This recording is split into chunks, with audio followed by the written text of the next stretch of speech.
अस्सलाम वालेकुम स्टूडेंट्स, हमारा इस वीडियो का टॉपिक है ई कैट 2018। तो आइए हम इसको सॉल्व करते हैं। पहला क्वेश्चन है what is the distance of y-2 is equal to x from origin. एक स्ट्रेट लाइन हमें गिवन है y-2 is equal to x। हम इसे लिख लेते हैं x minus y plus 2 is equal to 0। ये एक स्ट्रेट लाइन है। इस स्ट्रेट लाइन का डिस्टेंस हमें लेना है ओरिजिन से। तो ओरिजिन से डिस्टेंस टेक करने का जो फॉर्मूला है वो ये होता है,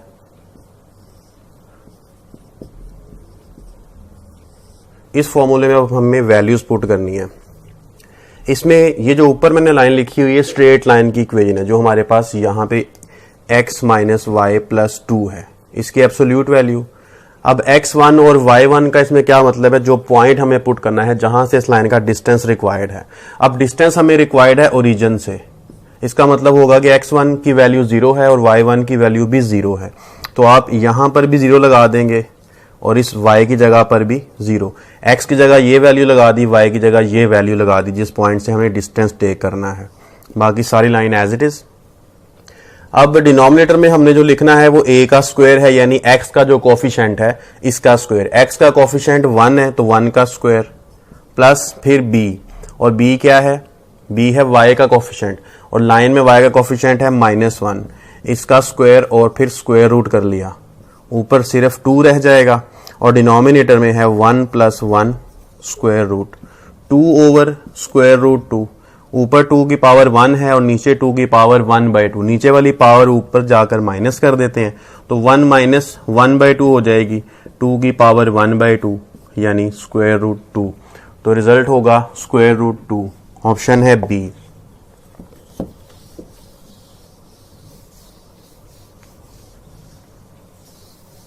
question number 2, cos square x over 1 plus sine x और इंटीग्रेशन है cos स्क्वायर x, इसको हम लिख सकते हैं 1 माइनस साइन स्क्वायर x। वैसे इंटीग्रेशन में अगर cos स्क्वायर x आता है तो उसके लिए एक मेथड अलहदा से होता है, वो मैंने एक वीडियो में मेंशन किया हुआ है पहले से, आप उसको देख लीजिएगा, लिंक में मेंशन होगा। लेकिन यहां पर हमें उस cos स्क्वायर x की जरूरत नहीं है क्योंकि डिनोमिनेटर में 1 प्लस साइन x है। अगर हम इसको 1 माइनस साइन स्क्वायर की फॉर्म में लिखते हैं तो इसमें भी 1 प्लस साइन x मौजूद होता है। a square minus B square की ये फॉर्म है, इसे हम लिख लेते हैं a minus B into A plus B, और डिनोमिनेटर में भी वही a प्लस बी मौजूद है। इसकी इसके साथ कैंसिलेशन हो जाएगी और सिर्फ इतना रह जाएगा। अब इंटीग्रेशन सेपरेट कर लें, 1 की इंटीग्रेशन x है और माइनस साइन की इंटीग्रेशन cos है।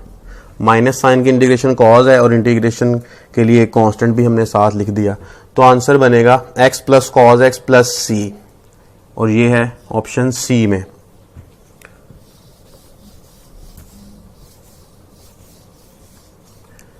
क्वेश्चन नंबर 3 देख लें। There is a square of area 400 centimetre squares. एक स्क्वायर है, इसका जो एरिया है वो 400 सेंटीमीटर स्क्वायर है। इसका मतलब है कि इसकी जो लेंथ है वो 20 और 20 है, हर एक लेंथ इसकी 20 है। तो 20 इंटू 20 400 सेंटीमीटर स्क्वायर बन जाएगा, तो 20 सेंटीमीटर्स।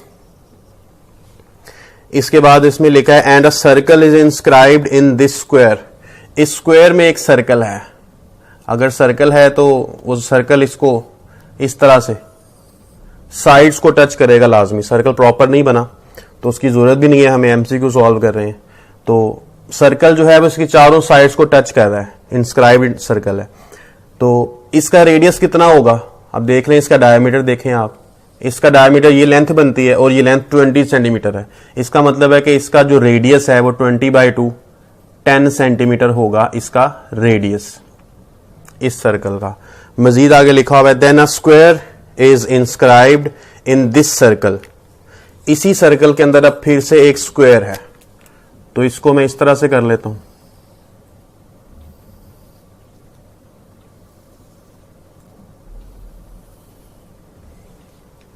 सर्कल के अंदर एक स्क्वायर है और इसके बाद what is the length of one side of small square. जो स्मॉल स्क्वायर हमने ब्लू लाइन से बनाया, इसकी एक साइड की लेंथ हमें रिक्वायर्ड है। अब अगर हमें इसकी लेंथ रिक्वायर्ड है यहां से यहां तक, तो इसके लिए गौर करते हैं कि ये एक डायगोनल नजर आ रहा है हमें, इस स्क्वायर का डायगोनल है ये, ब्लू स्क्वायर का डायगोनल और ये, इसको मैं मिला के एक नाम लिख लेता हूं ए बी और सी। अब जो ए बी सी इसमें नजर आ रही है हमें एक ट्राइंगल नजर आ रही है, इस ट्राइंगल की एक लेंथ हमें रिक्वायर्ड है, ए बी निकाल लें या फिर ए सी निकाल लें।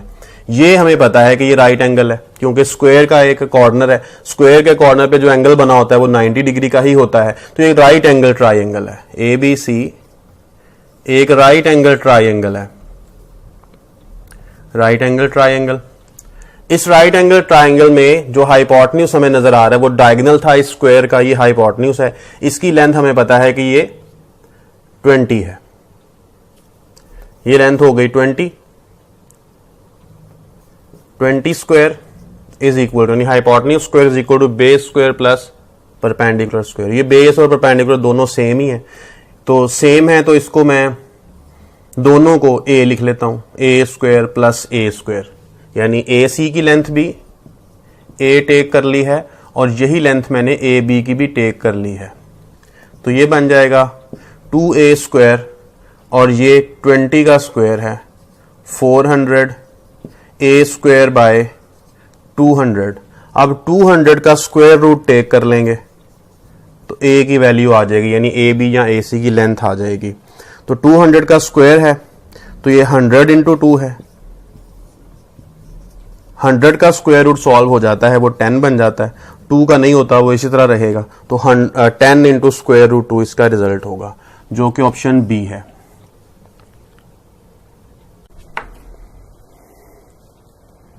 क्वेश्चन नंबर 4 इंटीग्रेशन है 5 से 6 लिमिट के साथ। अब इसमें इसको पार्शियल फ्रैक्शन के जरिए से हम सॉल्व कर सकते हैं। 6 ओवर इसे लिख सकते हैं एक्स स्क्वायर माइनस 3 स्क्वायर, तो ये बन जाएगा x plus 3 into x minus 3। इसके बाद अब पार्शियल फ्रैक्शन का डायरेक्ट एक मेथड है, उस मेथड की हेल्प से हम इसे सॉल्व कर सकते हैं, उसका मैंने लिंक दिया हुआ है, वहां से आप देख सकते हैं कंप्लीट मेथड को। तो मैं इसको डायरेक्टली लिख लेता हूं, इसका जो बनेगा 1 ओवर एक्स माइनस 3 और प्लस एक्स प्लस 3 माइनस 1 आ जाएगा dx। तो 1 ओवर एक्स माइनस 3 5 to 6, इसी तरह 5 to 6 1 over x plus 3। Log of X minus 3 बनता है ये, लॉग ऑफ एक्स माइनस 3, इस पे लिमिट लगानी है 5 to 6 की, minus log of X plus 3 बनता है ये, और इस पे लिमिट लगानी है 5 to 6 की। इसके बाद अब लॉग ऑफ 6 माइनस 3, पहले 6 पुट होगा तो 6 माइनस 3 से रिजल्ट क्या बन जाएगा 3, माइनस लगाकर अब 5 पुट होना है तो 5 माइनस 3 2 बनेगा, लॉग ऑफ 2। इसको सॉल्व कर लिया, अब माइनस लगा लेते हैं, अब इसको सॉल्व करना है, पहले 6 पुट होगा तो 6 प्लस 3 लॉग ऑफ 9 हो जाएगा, माइनस लगाकर अब 5 पुट करना है तो लॉग ऑफ 8 हो जाएगा, लॉग ऑफ 8। ब्रैकेट्स ओपन कर लेते हैं, log of 3 log of 2 log of 9 जो है इसे 3 का स्क्वायर कर लेते हैं और लॉग ऑफ 8 को 2 का क्यूब लिख सकते हैं। ये माइनस है, ब्रैकेट ओपन होने से ये प्लस भी हो जाएगा, तो log of 3 minus log of 2 minus 2 log of 3 आ जाएगा प्लस 3 लॉग ऑफ 2 आ जाएगा, क्योंकि पावर रूल यहां पर लॉगरिथम का जो रूल होता है पावर का वो ये होता है कि पावर शुरू में आ जाती है। बाकी बच जाएगा 2 log of 2 minus log of 3।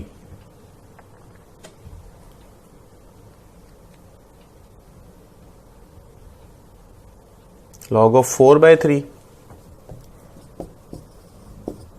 Log जो है वो सिंगल करने के लिए हमें इसकी पावर को दोबारा ऊपर लिखना चाहिए। अब ये बन जाएगा log of 4 minus log of 3। तो log माइनस log अगर होता है तो इसे डिवीजन में लिख सकते हैं, तो log ऑफ 4/3। तो इसका ये आंसर बनेगा log ऑफ 4/3। इसके बाद क्वेश्चन नंबर 5 है।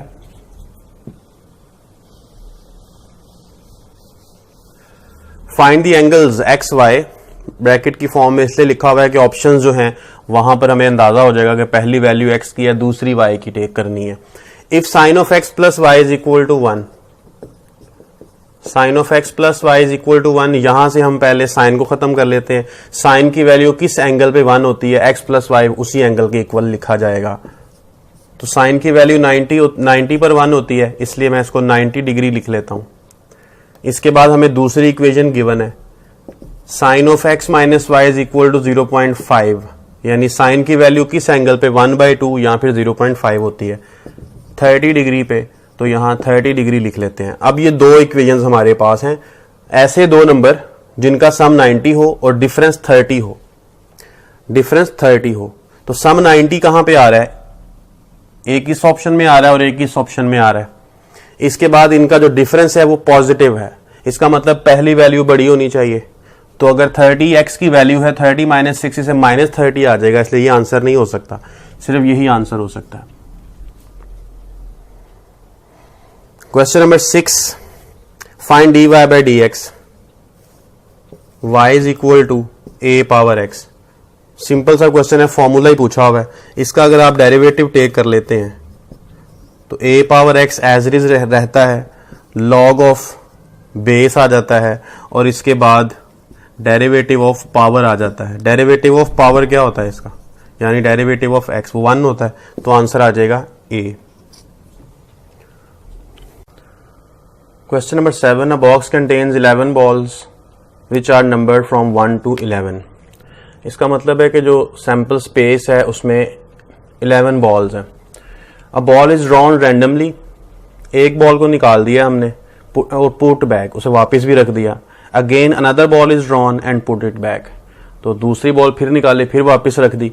What is the probability that the balls contain even numbers. अब 1 से लेके 11 तक जो नंबर्स हैं बॉल्स के ऊपर लिखे हुए हैं, तो इनमें इवन नंबर बॉल्स कितनी होंगी, 2 होगी, 4 होगी, 6, 8 और 10। ये कितने हो गए, 5। तो यही सैंपल्स, ये इवेंट, ये है नंबर ऑफ इवेंट्स, यानी इवेंट में कितने एलिमेंट्स हैं उनकी तादाद है ये 5, और ये सैंपल स्पेस के एलिमेंट्स की तादाद है। अब प्रोबेबिलिटी क्या होगी इस इवेंट की, ये होगी n of e over n of s। इसके मुताबिक ये बननी चाहिए 5/11। ये एक इवन नंबर बॉल, एक दफा जब बॉल निकालें तो उसकी प्रोबेबिलिटी है, लेकिन हमें यहां पे लिखा हुआ है कि 2 बॉल्स निकाली हैं, पहले एक निकाली है वापस रखी है, फिर दोबारा निकाली है और वापस रखी है। तो एक बॉल के लिए 5/11 है, दूसरी बॉल दोबारा से अगर वही है, मल्टीप्लाई हम कर लेंगे, दोबारा उसका सैंपल स्पेस भी चेंज नहीं होगा, 11 ही रहेगा, बॉल्स इवन भी उतनी ही रहेंगी, क्योंकि हमने बॉल को वापस रखने के बाद दूसरी बॉल निकाली थी, इस वजह से प्रोडक्ट की फॉर्म में आएगा। तो 25/121। अगर ऐसा होता कि हम बॉल निकालते लेकिन वापस ना रखते और दूसरी बॉल निकाल लेते, तो फिर इसका आंसर इस तरह से होता है, इवन बॉल्स 5 हैं, टोटल 11 हैं। अब इवन बॉल एक कम हो चुकी है इसलिए 4 रह गई, टोटल में से भी एक बॉल हमने निकाल के साइड पे रखी थी, दोबारा वापस नहीं रखी थी, इसलिए टोटल भी 10। तो इसकी ये प्रोबेबिलिटी बननी थी, रिड्यूस फॉर्म इसकी मजीद बना लेते तो इसका आंसर आना था। फिलहाल हमारे पास क्वेश्चन जो है वो रिप्लेसमेंट के साथ है कि वापस रखी है बॉल, इसलिए आंसर होगा बी ऑप्शन। अब क्वेश्चन नंबर 8 को देख लेते हैं।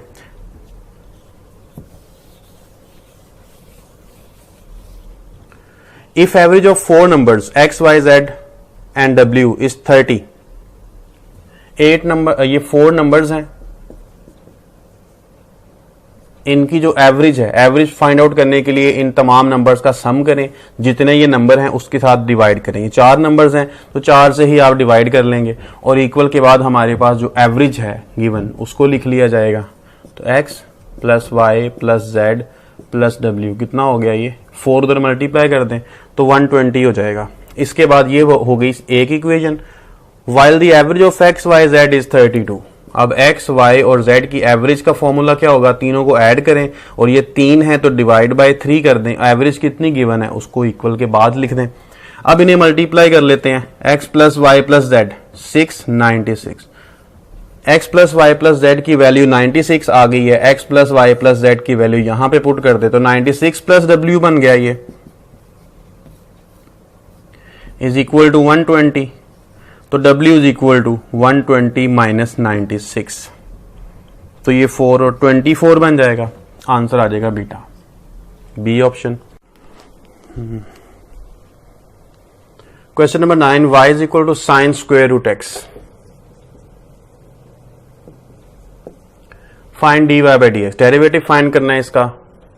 तो डेरिवेटिव साइन का क्या होता है, cos into derivative of its angle, इसके एंगल का डेरिवेटिव भी हमें करना है। तो cos square root X, derivative square root X का क्या होगा, जब भी स्क्वायर रूट में कोई फंक्शन आता है तो उसका डेरिवेटिव आप इस तरह से करते हैं कि सेम फंक्शन को आप नीचे लिख देते हैं डिनोमिनेटर में और साथ इसके 2 लिख देते हैं, क्योंकि इस पे पावर रूल लगाना होता है। इसकी पावर 1/2 है, पावर शुरू में आ जाती है 1/2, और इसकी पावर 1/2 में से -1 होता है तो फिर वो -1/2 पावर बनती है, जिसकी वजह से आप उसको डिनोमिनेटर में लिख लेते हैं। इसके बाद derivative of function without square root, यानी डेरिवेटिव ऑफ एक्स, जो कि 1 आएगा। तो आंसर बन जाएगा cos square root X over 2 square root X, यानी आंसर बन जाएगा ये वाला, सी ऑप्शन। इसके बाद question number 10, solution of x minus 1 less than 5 is, जब भी मॉडुलस में होगा और इनइक्वालिटी होगी तो आप इसको इस तरह से करेंगे कि 5 इस तरफ लिख दें x माइनस 1 और यही वाला नंबर माइनस के साथ इसकी लेफ्ट साइड पे लिख दें, ठीक है। इसके बाद +1 आप कर दें तीनों जगहों पे, यहां यहां और यहां। जब +1 करेंगे तो यहां 6 हो जाएगा, यहां से -1 खत्म हो जाएगा, यहां +1 करेंगे तो ये -4 हो जाएगा, तो आंसर इसका बन जाएगा ए। क्वेश्चन नंबर 11 देख लें, line y is equal to x minus 2 intersects the curve y is equal to 4x square at, एक लाइन गिवन है हमें और एक कर्व गिवन है, दोनों के पॉइंट ऑफ इंटरसेक्शन फाइंड करना है हमें। तो हमें जो पॉइंट्स गिवन है इनमें से हम चेक कर लेते हैं, ऐसा पॉइंट जो दोनों को सेटिस्फाई करेगा वही पॉइंट ऑफ इंटरसेक्शन होगा। तो पहले इस पॉइंट को चेक कर लें, आप 0 पुट करें x की जगह पर तो आंसर में -2 आना चाहिए, यहां पे 0 पुट किया, ये -2, तो लेफ्ट राइट इक्वल हो गई। अब ये इसको सेटिस्फाई करना चाहिए, इसको भी, इसको यहां पुट करके देखते हैं, x की जगह 0 पुट करें तो आंसर में 0 आ जाता है। जब 0 पुट करेंगे तो y की वैल्यू भी 0 आनी चाहिए, जबकि यहां y की वैल्यू -2 है, इसका मतलब 0 -2 सेटिस्फाई नहीं करता। 0 + 2 पुट करके देख लें, जब आप इसमें 0 + 2 पुट करेंगे तो 0 और 2, यानी लाइन में x की जगह 0, y की जगह 2 पुट किया तो 2 is not equal to -2, satisfy नहीं हुआ। 2 - 1, इसमें 2 और -1 पुट करके देखें, 2 और -1, 0 इज नॉट इक्वल टू -1, ये भी सेटिस्फाई नहीं हुआ, इसका मतलब है कि आंसर इसमें नहीं लिखा हुआ, नन ऑफ दीज है। Question number 12, a line having slope 1 is perpendicular to the line having these points, then value of x is. पहली लाइन है उसकी स्लोप 1 है तो m1 हम उसको कंसिडर कर लेते हैं, दूसरी लाइन उसकी स्लोप को m2 कंसिडर कर लेंगे। अब स्लोप अगर हमें फाइंड करनी है और हमें 2 पॉइंट्स गिवन है तो उसका फॉर्मूला ये होता है y2 minus y1 over x2 minus x1। पहले पॉइंट को x1 y1 कर लेते हैं, दूसरे को x2 और y2 कर लेते हैं। इसके मुताबिक फिर जो वैल्यूज आएंगी हमारे पास 3 minus -2 over x minus 5, 3 minus -2 मतलब 3 + 2, 5 ओवर x माइनस 5 m2। अब दोनों लाइंस आपस में परपेंडिकुलर हैं, परपेंडिकुलर होने की जो कंडीशन है वो ये होती है कि दोनों की स्लोप्स का प्रोडक्ट -1 के इक्वल आता है। पहली स्लोप m1 है, दूसरी 5 ओवर x माइनस 5 है। x माइनस 5 को राइट साइड में मल्टीप्लाई करने से इसके साइन चेंज हो जाएंगे क्योंकि वहां सिर्फ -1 है। x को लेफ्ट पे ले आते हैं, 5 को राइट पे ले जाते हैं तो x इक्वल टू 0 इसका रिजल्ट आ जाएगा।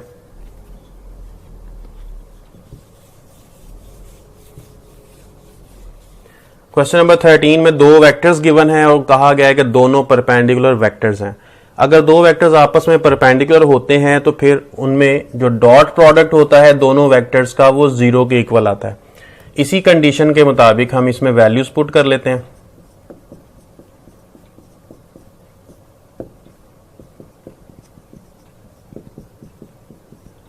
और इक्वल टू 0 आ जाएगा ये। अब डॉट प्रोडक्ट में तरीकाकार ये होता है कि i को i से मल्टीप्लाई करते हैं तो 1 आ जाता है, अगर i को j से या k से करते हैं तो रिजल्ट में 0 आ जाता है, इसलिए उसको मल्टीप्लाई करने का कोई फायदा नहीं होता। j को j से मल्टीप्लाई करते हैं, j को i और k से करेंगे तो 0 आता है, k को भी k से करेंगे, अगर i और j से करेंगे तो 0 आ जाएगा, इसलिए i को i से मल्टीप्लाई कर लें कोफिशिएंट्स को। 2 - 1 -2, 3 - 2 -6 और c इंटू प्लस k कितना बन जाएगा ये plus c equal to 0। c यहीं पे रहने देंगे, -2 और -6, ये -8 बन गया। 8 को उस तरफ ले जाएं, c इज इक्वल टू +8, तो ये इसका रिजल्ट आ जाएगा।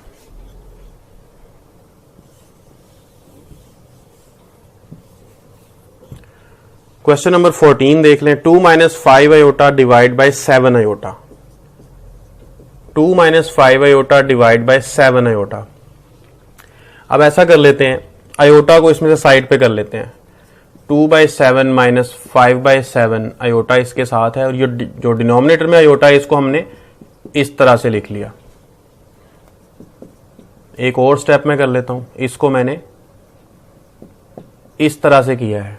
7 सेपरेट हो गया दोनों के साथ, 1/आयोटा साइड पे रहेगा।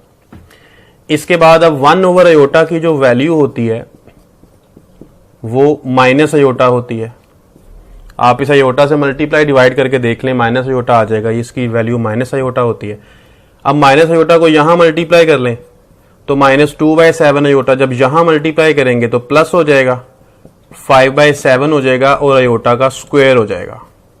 आयोटा का स्क्वायर जो है इसको सॉल्व करेंगे तो ये -1 आएगा, इसलिए -5/7 आ जाएगा। रियल पार्ट को पहले लिख लेते हैं, इमेजिनरी पार्ट को बाद में लिख लेते हैं, तो रिजल्ट को फाइंड आउट कर लेते हैं। -5/7 -2/7 आयोटा, इसका ये रिजल्ट होगा। Question number 15। Question number 15 compound fraction है। 4 को 6 से मल्टीप्लाई करेंगे +1 कर देंगे, 25/4 बन जाएगा। 25 का स्क्वायर रूट कर लें, 4 का स्क्वायर रूट कर लें, 5/2 रिजल्ट आ जाएगा। ऑल ऑफ दीज की ऑप्शन भी है, इसलिए आप 5/2 चेक कर लें, किसी और ऑप्शन से तो नहीं बनता। 5/2 इस ऑप्शन से भी नहीं बन सकता और इससे भी नहीं बन सकता, इसलिए आंसर सिर्फ ए ऑप्शन है। Question number 16। A circle has equation x² + y² is equal to 100। A square is inscribed in it, यानी एक सर्कल है और उसमें एक स्क्वायर है। तो मैं सर्कल ड्रॉ कर लेता हूं। एक सर्कल ड्रॉ हो गया, उस सर्कल में एक स्क्वायर इंस्क्राइब्ड है। Then a circle is inscribed in the square. इस स्क्वायर में फिर से एक सर्कल इंस्क्राइब्ड है। What is the radius of new circle? जो नया सर्कल है उसका रेडियस कितना है? तो हमें जो इक्वेशन गिवन है x² + y² is equal to 100, यहां से 100 की जगह a² होता है और a इसमें रेडियस होता है, तो यहां पर आता है 10²। इसका मतलब है कि जो बाहर वाला बड़ा सर्कल है उसका रेडियस 10 है, हमें इनर सर्कल का रेडियस रिक्वायर्ड है। तो इसके लिए यहां से यहां तक की जो लेंथ बनी वो बन गई 10। इसी तरह यहां से यहां तक की जो लेंथ बनी वो भी 10 बन गई। दो साइड्स आपस में इक्वल हैं। अब अगर दो साइड्स आपस में इक्वल हों तो फिर जो पॉइंट बनता है, इससे अगर हम परपेंडिकुलर ड्रॉ करें इस लाइन के ऊपर, अगर एक परपेंडिकुलर ड्रॉ करते हैं तो फिर ये बिल्कुल उसके मिड पॉइंट में से पास करता है परपेंडिकुलर। ठीक है, तो ये अगर मिड पॉइंट में से पास करता है तो फिर जितनी लेंथ इसकी इस तरफ है इस साइड की, उतनी ही लेंथ इस तरफ भी होगी। हमें रिक्वायर्ड है ये वाली लेंथ, तो इसके लिए हमें पहले a रिक्वायर्ड होगा। अगर हमारे पास a की वैल्यू आ जाए तो फिर हम o से लेकर इस पॉइंट तक, o से लेकर इस पॉइंट तक की जो लेंथ है जो रिक्वायर्ड है, जो कि रेडियस है इनर सर्कल का, वो भी हम इजीली फाइंड कर सकेंगे। तो a को फाइंड करने के लिए हमारे पास जो मेथड है पहले भी हम कर चुके हैं कि जब भी एक सर्कल है और सर्कल में एक स्क्वायर इंस्क्राइब्ड है तो फिर इसका एक डायगोनल है। ये जो डायगोनल है इस सर्कल के डायामीटर के इक्वल है। अब इस सर्कल का डायमीटर कितना होगा, इसका रेडियस हमारे पास है 10, तो इसका डायमीटर कितना होगा 10 प्लस 10 20 होगा इसका डायमीटर। और फिर ये एक राइट एंगल ट्राइंगल बनती है ए बी और सी, क्योंकि जो स्क्वायर होता है उसके कॉर्नर पे 90 डिग्री का एंगल होता है, तो इसका जो हाइपोटेन्यूज आ गया वो 20 आ गया, लिहाजा 20 का स्क्वायर होगा। और ए बी और ए सी दोनों साइड्स आपस में इक्वल हैं, क्योंकि स्क्वायर की साइड्स हैं, इन्हें आप बी का नाम दे लें, तो B square plus B square. Pythagoras theorem लगाया मैंने, hypotenuse square base square plus perpendicular square, तो 2b square 400 b square will be 200। इसके बाद b 200 का स्क्वायर रूट कर लें तो 200 बनता है 100 इंटू 2। इस तरह से 10 स्क्वायर रूट 2 बनती है b की वैल्यू, यानी इस लेंथ को हम कहते हैं कि ये 10 स्क्वायर रूट 2 है। टोटल लेंथ हमारे पास ये वाली मिल गई हमें a प्लस a, यानी a यहां से यहां तक था, दूसरा a यहां से यहां तक, ये मिड पॉइंट था ना यहां पर, इसलिए टोटल लेंथ b है। तो a प्लस a असल में b के इक्वल है, जो कि 10 स्क्वायर रूट 2 है। तो a की वैल्यू कितनी आ जाएगी फिर 5 स्क्वायर रूट 2, इसका हाफ 5 स्क्वायर रूट 2 आ जाएगी। तो अगर a की वैल्यू 5 स्क्वायर रूट 2 है तो फिर यहां पर जो ट्राइंगल हमें नजर आ रही है, इस ट्राइंगल में हमें रिक्वायर्ड है सिर्फ o से लेके इस पॉइंट तक का डिस्टेंस, तो ये भी एक ट्राइंगल बनती है। अब ये ट्राइंगल हमारे पास है जिसमें ये लेंथ 10 है, ये वाली, ये हमें रिक्वायर्ड है, इसको मैं x का नाम दे देता हूं, और ये लेंथ a है, और a हमें फाइंड हुआ है 5 स्क्वायर रूट 2, और यहां पर राइट एंगल है क्योंकि हमने यहां से परपेंडिकुलर ड्रॉ किया था।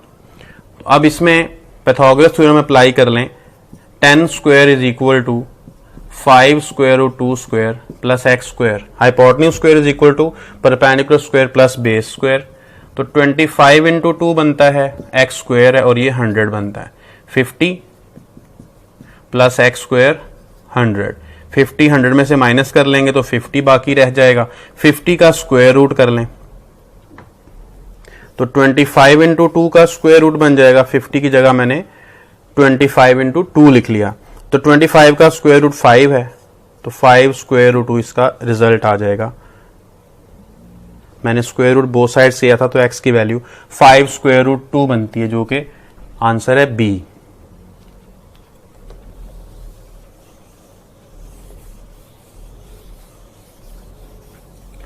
Question number 17, 2 large and small pumps fill the tank in 4 hours.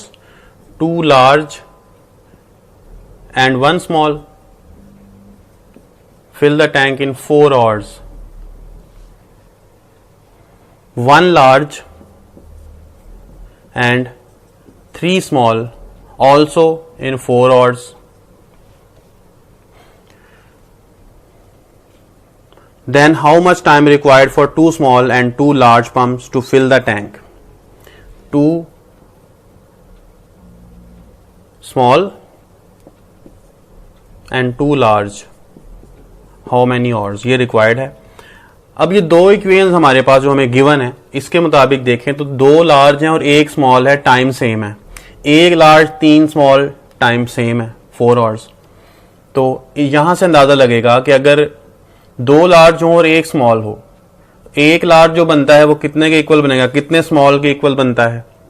अब देखें ना, यहां पे 2 लार्ज थे, 2 लार्ज को एक लार्ज अलहदा कर लिया, एक लार्ज अलहदा कर लें, एक स्मॉल अलहदा कर लें, 4 ऑर्स बनते हैं। मैंने इसको सेपरेट करके 1L + 1L 2 लार्ज अलहदा अलहदा कर दिए 1 + 1 करके। इसके बाद अब यहां पे जो हमारे पास गिवन है, इसकी जगह पर सेकंड इक्वेशन में इसकी जगह पर 3S लिखा हुआ है, इसकी जगह पर 1L एज इट इज है, इसकी जगह 3S लिखा हुआ है। इसका मतलब ये हुआ कि 1S + 1L = 3S, तो 1L = 2S हो गया। इसलिए मुझे यहां से पता चला कि एक लार्ज पंप जो है वो 2 स्मॉल पंप्स के बराबर क्वांटिटी मुहैया करता है टैंक को फिल करने के लिए। तो एक लार्ज 2 स्मॉल के इक्वल हो गया। अब जो रिक्वायर्ड है हमारे पास वो है 2 स्मॉल + 2 लार्ज = व्हाट? तो 2 स्मॉल + 2 लार्ज, 1 लार्ज = 2 स्मॉल, तो यहां 2 स्मॉल कर लेते हैं, 2 × 2 4 स्मॉल हो गया और 2 स्मॉल हो गया। 6 स्मॉल पंप्स कितनी देर में इसको फिल अप करेंगे?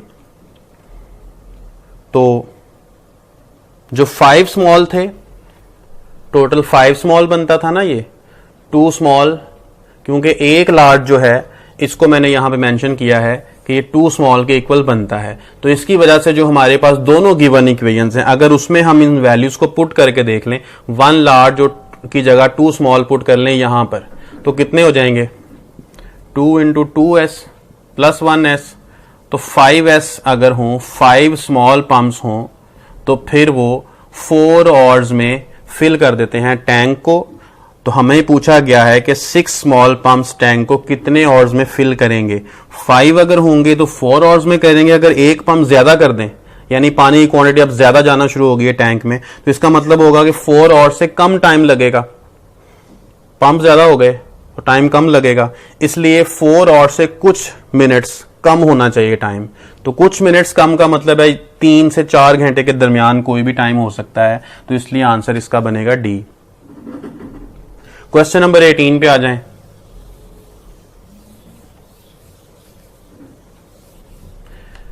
थ्री पावर इसकी -2 है, 4 पावर इसकी -4 है। दोनों की पावर्स नेगेटिव हैं, दोनों को आपस में चेंज कर लें। जो 3 है इसको आप डिनोमिनेटर में ले जाएं और जो डिनोमिनेटर में है इसको न्यूमरेटर में ले जाएं, तो दोनों की पावर्स पॉजिटिव हो जाएंगी। 4 की पावर 4 करनी है आपने, तो वो कितनी बनेगी?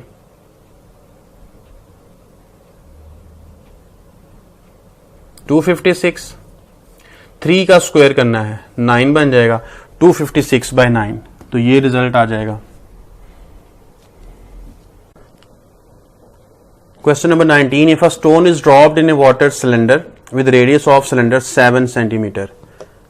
तो जो सिलेंडर होता है मैथमेटिकल लैंग्वेज में, वो एक पाइप की फॉर्म होती है। एक पाइप है, पाइप के नीचे अगर हम एक पैंदा उसका लगा दें जिससे वो क्लोज हो जाए, एक साइड उसके क्लोज हो जाती है, तो एक सिलेंडर की फॉर्म बन जाती है।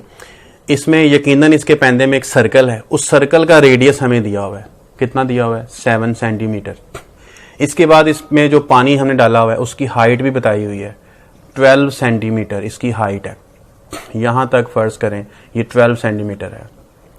फिर इसमें एक स्टोन को फेंका गया है। स्टोन को फेंकने के बाद इसकी हाइट 12 की बजाय टोटल जो हाइट बन गई वो 4.2 सेंटीमीटर है। मतलब अगर हम ये सपोज कर लें कि पहले वाटर की हाइट 12 थी, उसको फेंकने के बाद उसकी हाइट यहां तक आ जाती है, यहां तक, और यहां तक जो टोटल हाइट बनेगी वो 14.2 है, जबकि यहां तक जो टोटल हाइट थी वो 12 सेंटीमीटर थी। इसका मतलब ये हुआ कि 2.2 सेंटीमीटर इजाफा हुआ हाइट में स्टोन की वजह से।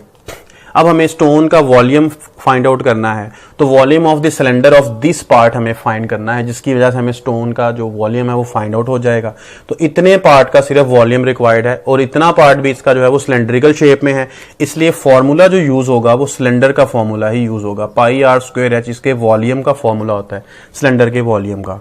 इसमें r की वैल्यू 7 है, इसलिए मैंने पाई की वैल्यू भी 22/7 यूज कर ली ताकि इजीली हम कैलकुलेट कर सकें।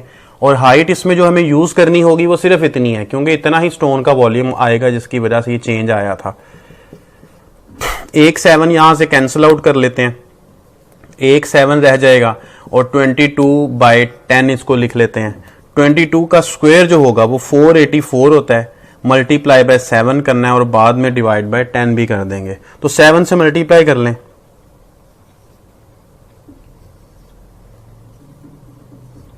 डिवाइड बाय 10 से सिर्फ एक पॉइंट का डिफरेंस आएगा, 8.8, तो 338, तो 339 इसके क्लोज आंसर है, तो ये इसका आंसर होगा। इसके बाद क्वेश्चन नंबर 20 को देख लें। क्वेश्चन नंबर 20 में सिंपल प्रोडक्ट है, 5 + 4 आयोटा 2 - 7 आयोटा, इसका सिंपल प्रोडक्ट है। प्रोडक्ट का जो फॉर्मूला होता है जो हमारी बुक में लिखा हुआ है वो सिंपल है कि रियल को रियल से, आपने रियल पार्ट अलहदा से बनाना है, प्लस आयोटा लगाकर इमेजिनरी पार्ट को अलहदा से बनाना होता है। उसके डायरेक्ट फॉर्मूला मौजूद है, बड़ा सिंपल सा फॉर्मूला है कि आप रियल को रियल से मल्टीप्लाई कर दें, 10 बन गया, माइनस लगा दें, उसके बाद इमेजिनरी को इमेजिनरी से मल्टीप्लाई करने से भी रियल बनेगा क्योंकि आयोटा का स्क्वायर हो जाएगा, इसलिए 4 × -7 -28 एक माइनस फॉर्मूले का है जिसकी वजह से ये प्लस का हो जाएगा। इसके बाद अब हमें इमेजिनरी पार्ट बनाने के लिए रियल को आयोटा से मल्टीप्लाई करना है और आयोटा को रियल से मल्टीप्लाई करना है, तो आयोटा वाला आंसर आ जाएगा, इसलिए 5 को 7 से कर दें मल्टीप्लाई, तो -35 और 4 × 2 + 8, ये बन जाएगा 38 और यहां से आ जाएंगे 27, 38 पॉजिटिव है, 27 नेगेटिव है, सी आंसर है। इसके बाद क्वेश्चन नंबर 21 है, mid point of 2 -7 4/3 9/3, mid point find करना है। तो मिड पॉइंट फाइंड करने का मेथड ये है कि x को x में ऐड करें, डिवाइड बाय 2 कर दें, y को y में ऐड करें, डिवाइड बाय 2 कर दें। तो सिंपल है, आप इनको आपस में ऐड करेंगे, डिवाइड बाय 2 कर देंगे, y को y में ऐड कर देंगे और डिवाइड बाय 2 कर देंगे, ये इसका मिड पॉइंट आ जाएगा। तो इसको मल्टीप्लाई करें जैसे आप उसको करते हैं कंपाउंड फ्रैक्शन को, बिल्कुल वही मेथड है, 3 × 2 6 + 4 10/3 बन जाता है ये। इसी तरह 3 × 7 -21 + 9 -21 + 9 करना है हमें, तो ये कितना आ जाएगा, 12 आ जाएगा, माइनस का 12 आएगा, डिवाइड बाय 2। इसके बाद ये बन जाएगा 10/6 और ये बन जाएगा -4/2। इनकी कटिंग कर लें मजीद, 5/3 और -2, 5/3 -2, डी आंसर बनता है। Question number 22. If A and B are two perpendicular lines and slope of A is 5 while B passes through these 2 points, then what is the value of y? तो इसमें A की जो slope है वो 5 given है और जो B की स्लोप है उसके लिए हमें 2 पॉइंट्स गिवन किए हुए हैं। तो 2 पॉइंट्स की हेल्प से फॉर्मूला क्या होता है, y2 - y1 / x2 - x1। तो ये x1 y1 ये x2 y2 है, y - 0 5 - 2 y/3 m2, m1 और m2 दोनों हमारे पास हैं। अब करना क्या है, दोनों लाइंस परपेंडिकुलर हैं। परपेंडिकुलर का मतलब क्या होगा कि दोनों का जो प्रोडक्ट है वो -1 के इक्वल आना चाहिए। m1 की वैल्यू 5 है, m2 की वैल्यू y/3 है। y की वैल्यू यहां से कैलकुलेट हो जाएगी 5/3, इसको उधर जब मल्टीप्लाई कर देंगे तो ये 3/5 हो जाएगा और नेगेटिव भी वहां पे मौजूद है पहले से, तो -3/5 इसका रिजल्ट आ जाएगा। इसके बाद क्वेश्चन नंबर 23 देख लें। Points of intersection of these 2 circles, ये दोनों सर्कल्स की इक्वेशंस हैं, इन दोनों के पॉइंट ऑफ इंटरसेक्शन कैलकुलेट करने हैं। दोनों का रेडियस सेम है, उससे कोई फर्क नहीं पड़ता हमें क्योंकि सेंटर डिफरेंट है उनके। तो पॉइंट ऑफ इंटरसेक्शन हमें फाइंड करना है, तो उसके लिए हमें पॉइंट्स गिवन है ऑलरेडी, हम इनको बैक सॉल्व करके के जरिए से फाइंड आउट कर लेते हैं। 0 0 पहले इसमें से पुट करके देख लेते हैं। दोनों ए और बी ऑप्शन में 0 0 मौजूद हैं दोनों ऑप्शंस चेक हो जाएंगी। 0 0 पुट कर लेते हैं पहले। इसमें 0 पुट करें x की जगह तो 4 यहां पुट करें, फिर से 4 plus 4 8 is not equal to 4। इसका मतलब है कि ये ऑप्शन 0 0 दोनों सेटिस्फाई नहीं कर रही, ए भी सेटिस्फाई नहीं करेगा, बी भी सेटिस्फाई नहीं करेगा। ऑप्शन सी को देख लें, इसमें 0 2 है, इसमें जो कॉमन है 2 0, पहले इसको चेक कर लेते हैं। कॉमन 2 0 आ रहा है, 2 0 को आप चेक कर लें पहले, 0 2 या 2 2 को बाद में देखा जाएगा। तो पहले 2 इसमें पुट करें x की जगह पर, तो 2 पुट करने से ये हो जाएगा 0, ये खत्म हो गया। और उसके बाद 0 पुट करना है y की जगह पे, तो 2 का स्क्वायर 4, ये सेटिस्फाई कर रहा है इसको 2 0। अब 2 0 इसको भी सेटिस्फाई करता है कि नहीं, पुट करके देखें। 2 पुट करें, 2 स्क्वायर प्लस 0 4 सेटिस्फाई कर रहा है। तो 2 0 दोनों को सेटिस्फाई कर रहा है, लेकिन 2 0 दोनों में मौजूद है, इसलिए हमें एक और पॉइंट चेक करना पड़ेगा। 0 2 चेक कर लें, अगर 0 2 इसको सेटिस्फाई करता है तो यही आंसर है। अगर 0 2 सेटिस्फाई नहीं करेगा तो आंसर डी हो जाएगा, क्योंकि और कोई ऑप्शन ही नहीं है हमारे पास। तो 0 2 पुट कर लेते हैं, यहां 0 पुट कर लें तो 2 का स्क्वायर 4, 2 पुट कर ले तो 0 सेटिस्फाइड, 0 2 सेटिस्फाइड। इसका मतलब है कि ये आंसर होगा सी। क्वेश्चन नंबर 24 है, number of solutions of 4x plus Y is equal to 4 and 8x plus 2y is equal to 8। 4x plus Y is equal to 4, 8x plus 2y is equal to 8। ये दो equations given है, number of solutions पूछे हुए हैं। अब ये वाली equation और ये वाली इक्वेशन एक जैसी हैं, सिमिलर इक्वेशन नजर आ रही हैं। कैसे?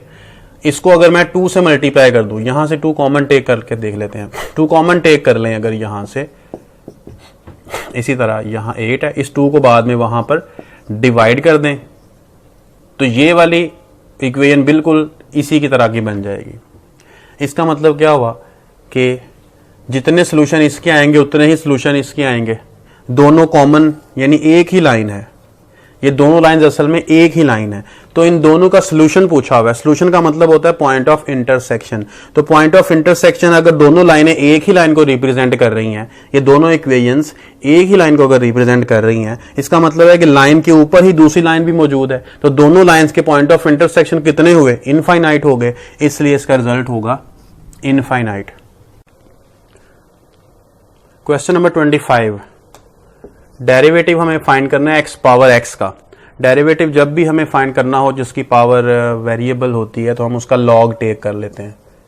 लॉग टेक किया पहले, एक्स शुरू में आ जाएगा, लॉग एक्स। अब इसका डेरिवेटिव टेक करते हैं बोथ साइड्स, तो 1 over Y D Y by D X. Derivative इसका जब करेंगे तो इसमें प्रोडक्ट आ रहा है, प्रोडक्ट रूल अप्लाई होगा। तो पहले x रहने दे as it is derivative of log x कर लें, प्लस log x रहने दे डेरिवेटिव ऑफ x कर लें, तो 1 प्लस log x रह जाएगा। और y की वैल्यू क्या है?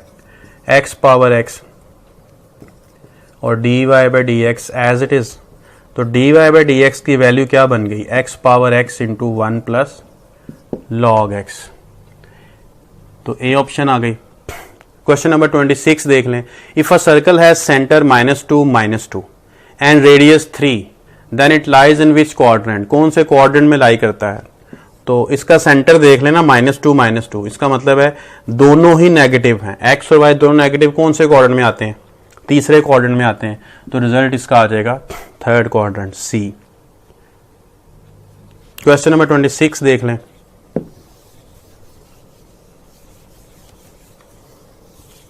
If one root of equation is 5 times the other root and their difference is 36, then roots are, roots हमें given है, बस ये बताया है कि एक रूट दूसरे का 5 टाइम्स है और उनका डिफरेंस अगर करें तो 36 आता है। रूट्स भी हमें गिवन है, तो उसके लिए हम इनको बैक सॉल्व कर लेते हैं, चेक कर लेते हैं। 6 इंटू 5 यानी 5 टाइम्स दूसरा रूट होगा, तो 6 इंटू 5 इसलिए किया, सेटिस्फाई कर रहा है। 9 इंटू 5, 8 इंटू 5, 7 इंटू 5, ये पहली कंडीशन तमाम सेटिस्फाई कर रहे हैं। अब इनका डिफरेंस 36 जिनका होगा वही रिजल्ट होगा। इनका डिफरेंस 36 नहीं है, इनका डिफरेंस 36 है, तो यही रिजल्ट है। इनका डिफरेंस 36 नहीं है, इनका भी नहीं है, तो यही रिजल्ट होगा। Question number 28, when x power 5 plus 2x cube plus ax plus b is divided by x minus 1 gives remainder 2। अब रिमाइंडर 2 आ रहा है, इसका मतलब है कि ये जो पॉलिनोमियल हमें गिवन है p ऑफ x पावर 5 बगैर डिवाइड किए रिमाइंडर थ्योरम के मुताबिक हमें x की वैल्यू को 1 पुट करना है, इसमें 1 पुट कर लेते हैं, 2 into 1 cube a into 1 plus b। 1 put करने के बाद जो भी रिजल्ट आएगा वो रिमाइंडर है, और हमारे पास जो आंसर दिया हुआ है रिमाइंडर वो 2 दिया हुआ है, इसलिए यहां पे मैं 2 लिख लेता हूं रिमाइंडर को, 1 plus 2 plus a plus b। 3 हो गया, 2 माइनस 3 हो जाएगा, a प्लस b की वैल्यू आ जाएगी 2 माइनस 3 माइनस 1। मजीद हमें ये गिवन है when divided by x gives remainder minus 3। तो इसी को जब डिवाइडेड बाय x करना है, जब डिवाइडेड बाय x है कुछ भी माइनस नहीं हो रहा, मतलब 0 माइनस हो रहा है, तो आप x की जगह पे 0 पुट करें, इसी में 0 प्लस ये भी 0 हो जाएगा प्लस b। तो यहां से रिमाइंडर हमें कितना गिवन है, -3, तो यहां पे लिख देंगे p ऑफ 0 की जगह -3। b की वैल्यू -3 गिवन है, तो -3 b की वैल्यू सिर्फ एक ही ऑप्शन में दी हुई है, डी ऑप्शन में, तो यही आंसर है। अगर a की वैल्यू भी चेक करनी हो तो आप b को -3 यहां पुट करें, -3 जब राइट साइड पे शिफ्ट होगा तो +3 -1 2 आंसर आ जाएगा, तो उसको चेक करने की जरूरत भी नहीं थी। क्वेश्चन नंबर 29 को देख लें।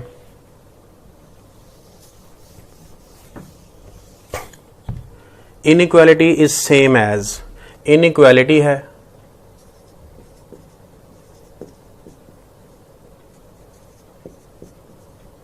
इसको सॉल्व करना है हमने। सबसे पहले जो टर्म्स हैं x के अलावा उसे आप खत्म करेंगे, यानी कांस्टेंट टर्म्स को, तो खत्म करने के लिए -3 करना पड़ेगा हर साइड में। यहां -3 जब करेंगे 40 रह जाएगा, यहाँ 8x रह जाएगा, यहाँ पे 96 रह जाएगा। इसके बाद 8 को डिवाइड करना है, 8 यहाँ डिवाइड होगा, 5 यहाँ डिवाइड होगा तो 12, तो 5 less than x less than equal to 12, ये आंसर होगा सी। इसके बाद question number 30, sum of infinite series. Sum of infinite series का ये फॉर्मूला होता है a1/1 माइनस r, और इसमें कंडीशन होती है कि r mod must be less than 1। तो यहां पे आप देख लें पहले r की वैल्यू क्या है, 1 को -1/3 से मल्टीप्लाई किया तो सेकंड टर्म, फिर -1/3 से मल्टीप्लाई किया तो ये, फिर -1/3 से मल्टीप्लाई करके नेक्स्ट टर्म आ रही है, ये क्यूब है, तो -1/3 इसमें कॉमन रेशो है और a की वैल्यू इसमें 1 है। ये दोनों वैल्यूज s इन्फिनिटी में पुट कर लेते हैं, तो 1/1 माइनस r, तो r की वैल्यू -1/3 थी, फॉर्मूले का माइनस और ये वाला माइनस मिलकर प्लस हो गए, 3 इंटू 1 प्लस 1 4/3 आ जाएगा, और ये बन जाएगा 3/4। इनफाइनाइट टर्म्स का सम 3/4। तो इस तरह से हमने ECAT 2018 का जो पेपर है वो कंप्लीट कर लिया।